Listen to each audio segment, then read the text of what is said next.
నమస్తే, welcome to స్వతంత్ర news. నేను మాధురి. ముందుగా బులెటిన్ హెడ్లైన్స్ చూద్దాం. ఢిల్లీలో రేవంత్ భట్టి పర్యటన, మధ్యాహ్నం గడ్కరీతో భేటీ.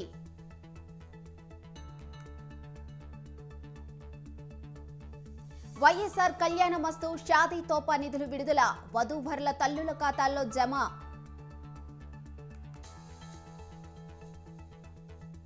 తెలంగాణకు ఎన్ఎస్డీఏ బృందం, మేడిగడ్డ అన్నారం బ్యారేజీల పరిశీలన.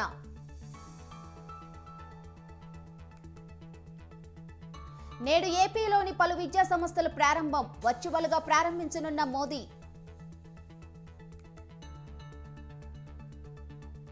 నార్సింగి సమీపంలో రోడ్డు ప్రమాదం, ఓఆర్ఆర్ పై నుంచి పడి కారు, 2 మృతి.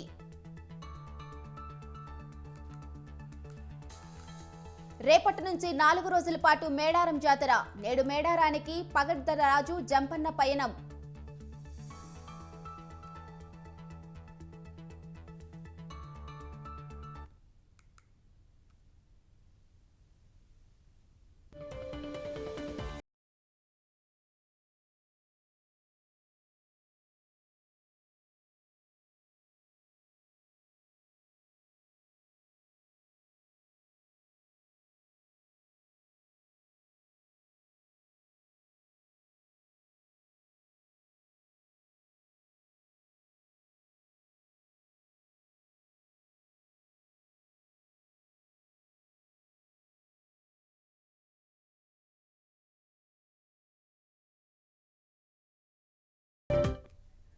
రెడ్ బ్రేకింగ్ న్యూస్ చూస్తున్నాం. ప్రధాని నరేంద్ర మోడీ నేడు జమ్మూలో దాదాపు 30,500 కోట్ల రూపాయల విలువైన ప్రాజెక్టులను ప్రారంభించనున్నారు.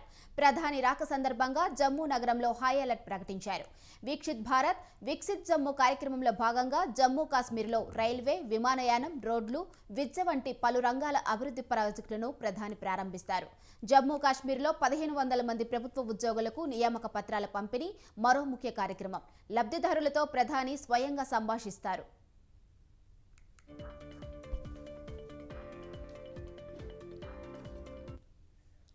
ప్రధాని జమ్మూ మౌలానా ఆజాద్ స్టేడియం వద్ద పబ్లిక్ ర్యాలీలో ప్రసంగిస్తారు. ఈ సందర్భంగా జమ్మూ నగరంలో 144 సెక్షన్ కింద ఆంక్షలు విధించారు. అడుగడుగునా కట్టుదిట్టమైన భద్రత పెంచి పలుచోట్ల ట్రాఫిక్ ఆంక్షలు విధించారు.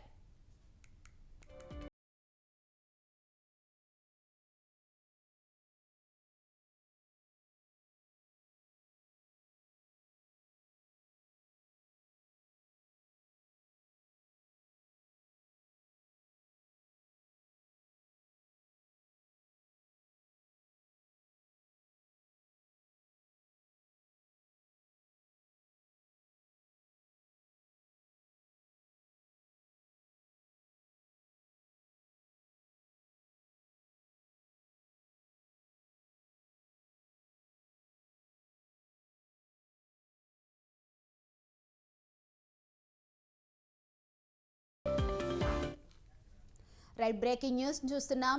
నేషనల్ డ్యామ్ సేఫ్టీ అథారిటీ బృందం ఇవాళ తెలంగాణ పర్యటనకు రానుంది. మేడిగడ్డ బ్యారేజీని డ్యామ్ సేఫ్టీ అధికారుల బృందం పరిశీలించనున్నారు. మేడిగడ్డతో పాటు అన్నారం, సుందీల బ్యారేజీలను పరిశీలించారు నేషనల్ డ్యామ్ సేఫ్టీ అథారిటీ అధికారులు. వాటర్ లీకేజ్ విషయాన్ని engineer national dam safety authority దృష్టికి తీసుకెళ్లారు. 3 బ్యారేజీల్లో నీళ్ల స్టోరేజ్ అంశాన్ని ఎన్డీఎస్ఏకు అప్పగించింది ప్రభుత్వం. అయితే ఎన్డీఎస్ఏ నివేదికతోనే మరమ్మతులు చేయాలా వద్దా అనే అంశంపై నిర్ణయం తీసుకోనుంది రాష్ట్ర సర్కార్.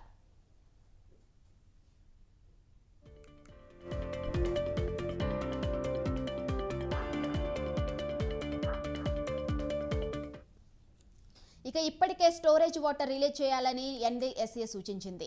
దాంతో రాత్రికి రాత్రే గేట్లు తెరిచి వాటర్ రిలీజ్ చేశారు. అన్నారం నీళ్లు వదలడంతో మేడిగడ్డ దగ్గర పనులు ఆగిపోయాయి. ఇక ఇదే అంశంపై మరింత సమాచారం మా ప్రతినిధి వేణు ఫోన్లో అందిస్తారు. చెప్పండి వేణు, నేషనల్ డ్యామ్ సేఫ్టీ బృందం తెలంగాణలో ఇవాళ పర్యటించనున్నారు. దీనిపై అప్డేట్స్ ఏంటి?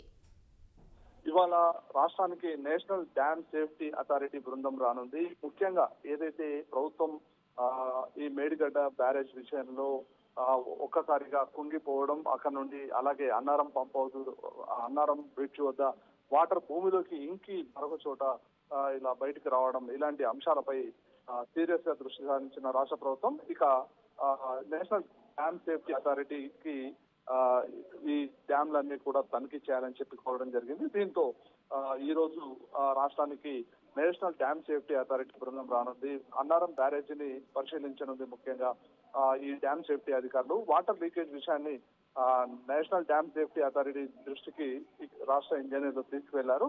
ఇక 3 బ్యారేజ్లలో నీళ్ల స్టోరేజ్ అంశాన్ని నేషనల్ డ్యామ్ సేఫ్టీ అథారిటీకి ప్రభుత్వం అప్పగించింది. ఇక ఏదైతే ఇప్పటికే ఒకవైపు అన్నారం వద్ద వాటర్ భూమిలో నుండి ఉరికి బయటకు వస్తుండగా, ఇక మేడిగడ్డ వద్ద ఏదైతే గేట్లు మరి వాటర్ ని స్టోరేజ్ చేస్తే ఉంటాయా, అవి కూలిపోతాయా అనేటువంటి సందేహం కూడా ఉంది. ఈ నేపథ్యంలో ఏదైతే ఎన్డీఎస్ఏని ఒక నివేదిక ఇవ్వాలని చెప్పి కూడా తెలిసింది. అయితే ప్రస్తుతం ఉన్నటువంటి మేడిగడ్డ బ్యారేజ్ ని మరమ్మతులు చేయాలా వద్దా అనే అంశం పైన కూడా నేషనల్ డ్యామ్ సేఫ్టీ అథారిటీ బృందం ఒక నిర్ణయం తీసుకుని. ఇక ఇప్పటికే స్టోరేజ్ వాటర్ ని రిలీజ్ చేయాలని చెప్పి నేషనల్ డ్యామ్ సేఫ్టీ అథారిటీ సూచించింది. దీంతో రాత్రికి రాత్రి గేట్లు తెచ్చి వాటర్ ను అధికారులు రిలీజ్ చేశారు. ఇక అన్నారం నీళ్లు వదలడంతో మేడిగడ్డ వద్ద ఏదైతే తాత్కాలికంగా కొన్ని పనులు ఉన్నాయో ఆ పనులన్నీ కూడా పూర్తిగా నిలిపివేసినటువంటి పరిస్థితి ఉంది. ఇక ఈ నేషనల్ డ్యామ్ సేఫ్టీ అథారిటీ వాళ్ళు ఇచ్చేటువంటి నివేదిక ఆధారంగా ఈ కాళేశ్వరం ప్రాజెక్టు మొత్తంలో నీటి స్టోరేజ్ చేయాలా లేదా అనే అంశం కూడా తేలనుంది. దానంతరం వీటిని రిపేర్లు చేయాలా, ఏం చేయాలి అనేది.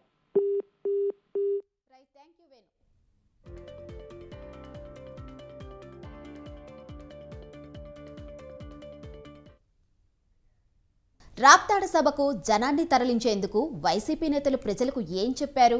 నేతల మాటలు నమ్మి సిద్ధం సభకు తరలి వచ్చిన జనం వైసీపీ నాయకులు ఏం చెప్పారు? సభలో జగన్ ఏం మాట్లాడారు? జగన్ ప్రసంగంపై ప్రజల రియాక్షన్ ఎలా ఉంది? అది తెలుసుకోవాలంటే మీరు ఈ స్టోరీ చూడాల్సిందే మరి.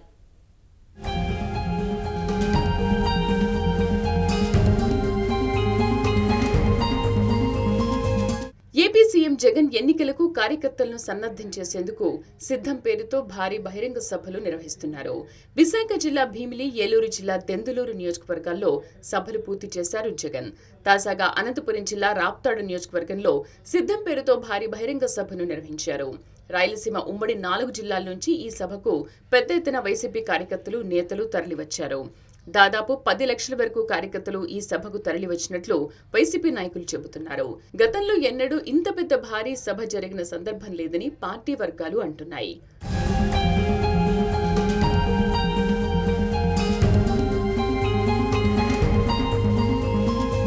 అయితే ఇంత పెద్ద ఎత్తున జనాన్ని తరలించేందుకు వైసీపీ నేతలు ఎన్నుకున్న విధానం విమర్శలకు దారితీస్తుంది.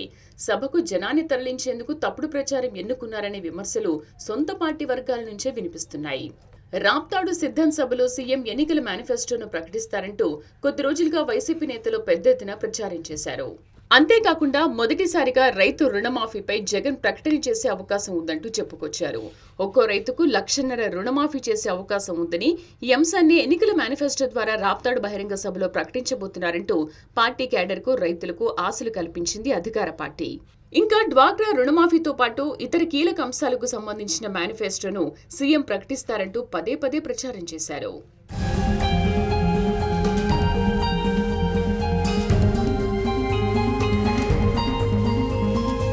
దీంతో రాయలసీమ 4 జిల్లాల నుంచే కాకుండా పక్క జిల్లాల నుంచి కూడా పెద్ద ఎత్తున వైసీపీ నేతలు, కార్యకర్తలు, ప్రజలు రాప్తాడు సభకు తరలివచ్చారు.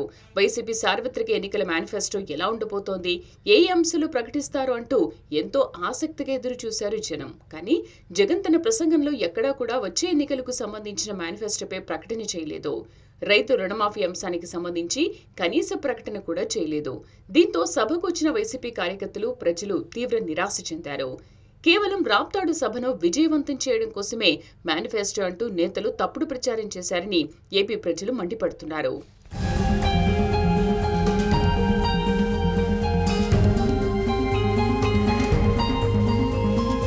ఇక కొత్త మేనిఫెస్టో సంగతి పక్కన పెడితే గత ఎన్నికల్లో ఇచ్చిన హామీల అమలు విషయంలోనూ జగన్ చేసిన ప్రసంగంపై కార్యకర్తల్లో తీవ్ర అసంతృప్తి నెలకొంది. గత ఎన్నికలకు ముందు వైసీపీ అధికారంలోకి వస్తే మద్యపాన నిషేధం చేస్తామని, బెల్ట్ షాపులు రద్దు చేస్తామంటూ హామీ ఇచ్చారు. కానీ ఆ హామీ ఇంతవరకు ఎక్కడా అమలు కాలేదు. పైగా ప్రభుత్వమే మద్యం దుకాణాలు నిర్వహించడంపై ఒకంత ఆగ్రహం వ్యక్తం చేస్తున్నారు. మరోవైపు ప్రభుత్వ ఉద్యోగుల సిపిఎస్ రద్దు చేస్తామని గత ఎన్నికలకు ముందు జగన్ హామీ ఇచ్చారు. కానీ ఆ హామీని తుంగలో తొక్కి జీపీఎస్ పేరుతో కొత్త స్కీమ్ తీసుకురావడంతో ప్రభుత్వ తీరుపై ఉద్యోగులు ఆగ్రహంతో ఉన్నారు. అలాగే ప్రతి ఏటా జాబ్ క్యాలెండర్ ప్రకటిస్తామంటూ ఎన్నికలకు ముందు యువతకు జగన్ హామీ ఇచ్చారు. దాన్ని కూడా అమలు చేయకపోవడంతో యువత జగన్ ప్రభుత్వంపై గుర్రుగా ఉంది. అయినా జగన్ మాత్రం మేనిఫెస్టోలో పెట్టిన హామీలను 99% పైగా అమలు చేశామని చెప్పడం ఆ పార్టీ నేతలకే నమ్మశక్యంగా లేదన్న వాదన వినిపిస్తోంది. ఎన్నికల హామీలు అమలు చేశామంటూ నేతలను కార్యకర్తల్ని ప్రజల్లోకి వెళ్లాలని చెబుతున్నారు జగన్. ప్రజలు లేవనెత్తే ప్రశ్నలకు ఏం సమాధానం చెప్పాలంటూ వైసీపీ క్యాడర్ తలలు పట్టుకుంటుంది.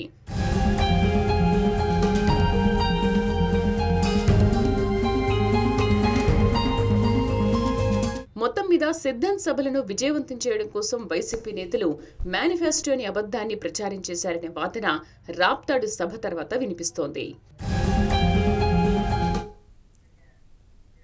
హకీంపేట్ స్పోర్ట్స్ స్కూల్ మాజీ ఓఎస్డీ హరికృష్ణపై సస్పెన్షన్ ఎత్తివేయాలని ఆదేశాలు జారీ చేసింది హైకోర్టు. నిబంధనలకు విరుద్ధంగా హరికృష్ణను సస్పెండ్ చేశారన్న పిటిషనర్ తరపు న్యాయవాది వాదనలతో కోర్టు ఏకీభవించింది. హరికృష్ణ సస్పెన్షన్ అనంతరం ఏర్పాటు చేసిన కమిటీ ఎలాంటి ఆధారాలు సమర్పించకపోవడంతో సస్పెన్షన్ ఎత్తివేయాలని స్పష్టం చేసింది. ఎలాంటి ఎవిడెన్స్ లేకుండా ఓఎస్డీని మంత్రి సస్పెండ్ చేసే అధికారం ఉండదని తేల్చి చెప్పింది హైకోర్టు.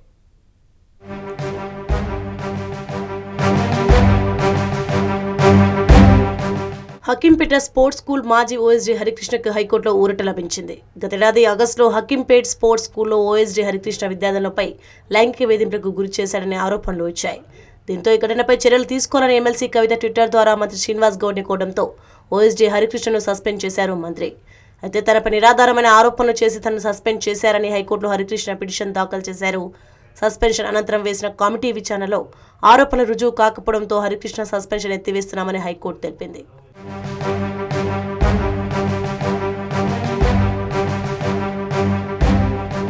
తన వివరణ కోరకుండానే అన్యాయంగా సస్పెండ్ చేశారని, కోర్టులో తనకు న్యాయం దక్కిందన్నారు ఓఎస్డీ హరికృష్ణ. గతంలో స్పోర్ట్స్ స్కూల్లో సీట్ల విషయంలో చాలా మంది ప్రభుత్వ పెద్దలు తనను ఒత్తిడి చేశారన్నారు. కానీ ప్రతిభ ఉన్న గ్రామీణ స్థాయి విద్యార్థులకే సీట్లు కేటాయించడంతో తనపై కక్షగట్టి ఆరోపణలు చేశారని తెలిపారు. తనపై తప్పుడు ఆరోపణలు చేసిన వారిపై పరువు నష్టం దావా వేస్తానన్నారు హరికృష్ణ. గవర్నమెంట్ ఏమి ఎంక్వైరీ చేయకుండా ఎవరిని మా స్కూల్లో ఉన్న సిబ్బందిని కానీ పిల్లల్ని కానీ ఎవరిని అడగకుండా నన్ను సస్పెండ్ చేయడము, ఒక రోజు 2 రోజులు 3 రోజులు ఎంక్వైరీ తీసుకోవాల్సింది తీసుకోలేకుండా ఆ రకంగా నన్ను సస్పెండ్ చేసి ఈ రోజు వరకు నేను కంటిన్యూ ఉన్నాను. గవర్నమెంట్లో గత ప్రభుత్వంలో చేసింది ఏదైతే ఉన్నాయో ఇప్పుడు ఏదైతే ఎమ్మెల్సీ కవిత అంత అహంకారంతో ట్వీట్ చేయాల్సిన అవసరం లేదు కదా. ఎందుకంటే స్కూల్లో అడ్మిషన్ గురించి గతంలో ఉన్న చైర్మన్లు కానీ గతంలో ఉన్న మంత్రులు కానీ చాలామంది ఈవెన్ కవిత గారు కూడా నాకు 15-20 లెటర్లు పంపించింది. కేటీఆర్ గారు ఒక 25 లెటర్లు పంపించారు. హరీష్ రావు గారు 12 లెటర్లు పంపించాడు. కానీ ఎవరికి నేను అడ్మిషన్ ఇవ్వలేదు. ఎందుకంటే నేను రూల్ ప్రకారంగా మెరిట్ ప్రకారం ఎవరున్నారో ఊర్ల నుంచి కష్టపడి ఎవరు వస్తారు పిల్లలు వాళ్ళకి సీట్ ఇచ్చాను. నేను ఇవ్వనందుకు వీళ్ళందరూ కూడా నా మీద కక్ష కట్టి చేసిందే ఇది. నిబంధనలకు విరుద్ధంగా హరికృష్ణ సస్పెండ్ చేశారని, దీన్ని గమనించిన హైకోర్టు సస్పెన్షన్ ఎత్తివేసిందన్నారు అడ్వకేట్ పురుషోత్తం రెడ్డి. లైంగిక ఆరోపణలపై వేసిన కమిటీ రిపోర్టులో ఎలాంటి ఆధారాలు లేవన్నారు. హరికృష్ణను వెంటనే విధుల్లోకి తీసుకోవాలని హైకోర్టు ఆదేశాలు జారీ చేసిందని తెలిపారు. Without any complaint by anybody, even పిల్లలు కానీ ఎనీబడి, ఈవెన్ స్టాఫ్ కానీ ఎవ్వరు కంప్లైంట్ ఇవ్వకుండానే సస్పెండ్ చేసినారు. ఒక పొలిటికల్ పార్టీ వారు ఉద్దేశపూర్వకంగా సస్పెండ్ చేయించి వాళ్ళ మాటలు వినలేదని fake reports that after filing writ petition complaint ఇచ్చినట్టు క్రియేట్ చేసి వేసినారండి. ఆ కమిటీ రిపోర్ట్ దాన్ని కోర్టు వారు పరిగణలోకి తీసుకోలేదు, తప్పుపట్టింది. మొత్తానికి ఓఎస్డీ హరికృష్ణ సస్పెన్షన్ నుంచి బయటపడ్డారు. కాంగ్రెస్ ప్రభుత్వం వెంటనే స్పందించి తనకు న్యాయం చేయాలని సీఎం రేవంత్ ఆయన కోరుతున్నారు.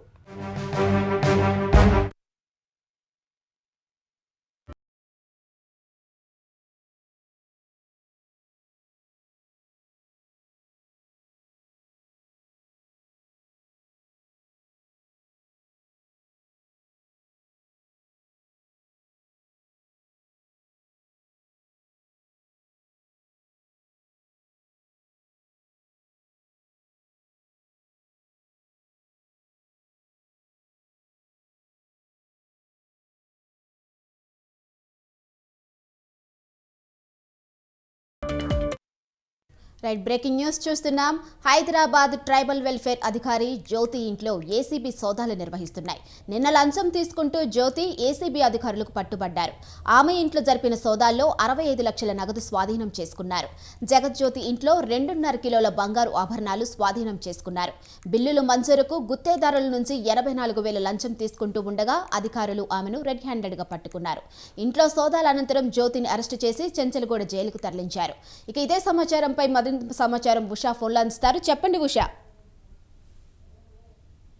ట్రైబల్ వెల్ఫేర్ అధికారి జ్యోతిని అరెస్ట్ చేశారు. నిన్న సాయంత్రం మసబ్ ట్యాంక్ లోని ట్రైబల్ వెల్ఫేర్ అసోసియేషన్ కార్యాలయం ఏదైతే ఉందో ఇందులో రెడ్ హ్యాండెడ్ గా లంచం తీసుకుంటూ 84,000 లంచం తీసుకుంటూ ఏసీబీ అధికారులకు రెడ్ హ్యాండెడ్ గా జరిగింది. ప్రస్తుతం చూసుకున్నట్టయితే 84,000 లంచం తీసుకుంటూ ఏసీబీకి చెందినటువంటి జ్యోతిని అయితే అరెస్ట్ చేసి చెంచల్గూడ జైలుకి తరలించారు. మరి కాసేపట్లో ఏసీబీ కోర్టుకు అయితే తనని ప్రొడ్యూస్ చేసే అవకాశం ఉంటుంది. జ్యోతి ఇంట్లో సోదాలు నిర్వహించిన ఏసీబీ అధికారులకు జ్యోతి ఎక్కడి పడితే అక్కడ నగదు స్వాధీనం చేసుకున్నారు. ఇంట్లో 25 లక్షల దాకా నగదు స్వాధీనం చేసుకున్నారు. అలాగే 4 కిలోల దాకా బంగారు ఆభరణాలు, అలాగే వెండి, ఇతరత్ర ఏవైతే వాల్యుబుల్ ఐటమ్స్ ఏవైతే ఉన్నాయో వాటన్నిటిని కూడా సీజ్ చేశారు. అలాగే 84,000 లంచం ఏదైతే మసబ్ ట్యాంక్ కార్యాలయంలో దొరికారు. దీనికి సంబంధించినటువంటి ఆధారాలు కూడా తనని అడిగి తెలుసుకుంటున్నారు.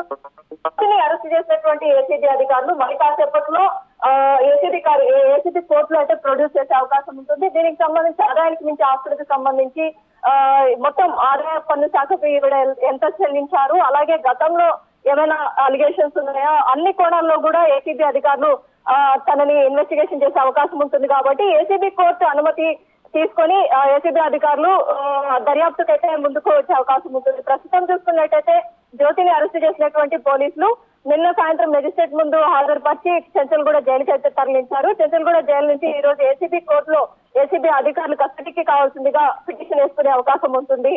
Madhuri. Right, thank you Usha.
Right, breaking news చూస్తున్నాం. హైదరాబాద్లో నిత్య పెళ్లి కొడుకు ఆగడాలు వెలుగులోకి వచ్చాయి.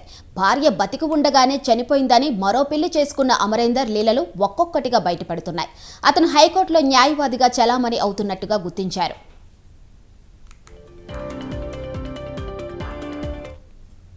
ఇక ఆడపిల్లలే పుడుతున్నారని భార్యకు 4 సార్లు అబార్షన్ చేయించాడు. ఆమె భార్యకు ఇప్పటికే 2 ఆడపిల్లలు ఉన్నారు. ఇల్లీగల్గా స్కానింగ్ చేయించి ఆడపిల్ల పుడుతుందని తెలియగానే 4 సార్లు అబార్షన్ చేయించాడు అమరేందర్. భార్య బతికి ఉన్నా చనిపోయిందని చెప్పి వేరే పెళ్లి చేసుకున్నాడు.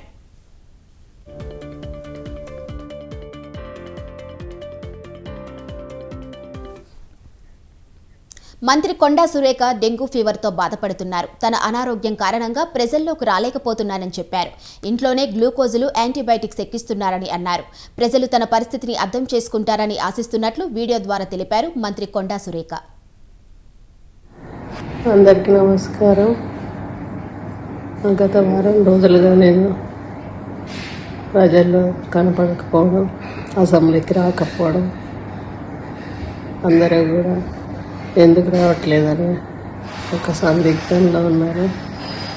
నాకు హెల్త్ బాగోలేదు, డెంగ్యూ ఫీవర్ వచ్చింది. అందువల్ల నీరసంగా ఉంది, బయటకు రాలేక ఇంట్లోనే రెస్ట్ తీసుకుంటూ ఉన్నాను. గ్లూకోజులు ఎక్కుతూ ఉన్నాయి, యాంటీబయాటిక్స్ ఎక్కుతూ ఉన్నాయి. కాబట్టి ప్రజలందరూ అర్థం చేసుకుంటారు, ఆశిస్తూ సెలవు తీసుకుంటారు. ఇవి బులెటిన్ అప్డేట్స్. చూస్తూనే ఉండండి స్వతంత్ర.